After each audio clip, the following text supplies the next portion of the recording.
Renungan harian keluarga kita hari ini Senin tanggal 10 Agustus tahun 2020. Bacaan Alkitab dari kitab Nehemia pasal 2 ayat 13 hingga ayatnya yang ke-15. Demikian pada malam hari aku keluar melalui pintu gerbang lebak ke jurusan mata air ular naga dan pintu gerbang sampah. Aku menyelidiki dengan seksama tembok-tembok Yerusalem yang telah terbongkar dan pintu-pintu gerbangnya yang habis dimakan api. Lalu aku meneruskan perjalananku ke pintu gerbang mata air dan ke kolam raja. Karena binatang yang kutunggangi tidak dapat lalu di tempat itu, aku naik ke atas melalui wadi pada malam hari dan menyelidiki dengan seksama tembok itu. Kemudian aku kembali lalu masuk melalui pintu gerbang lebak. Demikianlah aku pulang. Renungan harian keluarga kita hari ini diberi tema membangun dengan strategi.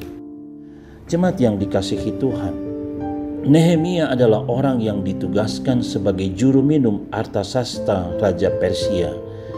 Ia memiliki hati yang cepat berbelas kasihan terhadap kondisi sesama orang Yehuda, terutama mereka yang tinggal di Yerusalem dan tidak ikut diangkut ke pembuangan.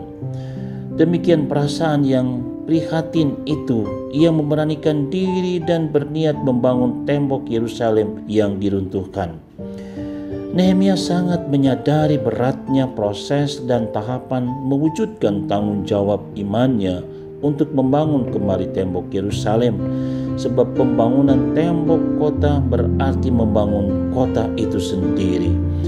Karena itu selain ia berdoa dan berpuasa, ia melakukan peninjauan yang dimulai dari pintu gerbang utama, yakni pintu gerbang lebak, dengan maksud mengamat-amati dengan cermat apa yang harus ia kerjakan ayat 13b, supaya tembok Yerusalem itu bukan hanya sekedar berdiri, tapi juga dapat menjadi kubu pertahanan yang kuat, sekaligus mengangkat harkat dan martabat Yehuda sebagai bangsa yang berdaulat. Memang dalam hal melaksanakan pembangunan di atas kehancuran dan reruntuhan tentu tidak sama keadaannya dengan membangun dari dan di atas tempat yang kosong. Karena itu, peninjauan Nehemia pada reruntuhan tembok kota itu menunjuk pada strategi yang penuh hikmat sebagai awal dari kerja pembangunan itu. Sebagai keluarga Kristen, yaitu seperti yang dilakukan oleh Nehemia dalam memulai membangun, ada usaha harus dengan menggunakan strategi dengan perencanaan yang baik. Tetapi tentu strategi membangun keluarga kita yang paling utama ialah berdoa dan menyerahkan semuanya dalam kehendak Allah. Amin. Mari berdoa.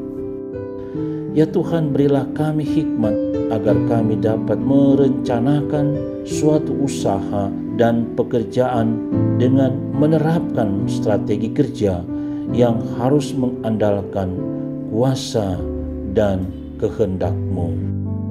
Amin.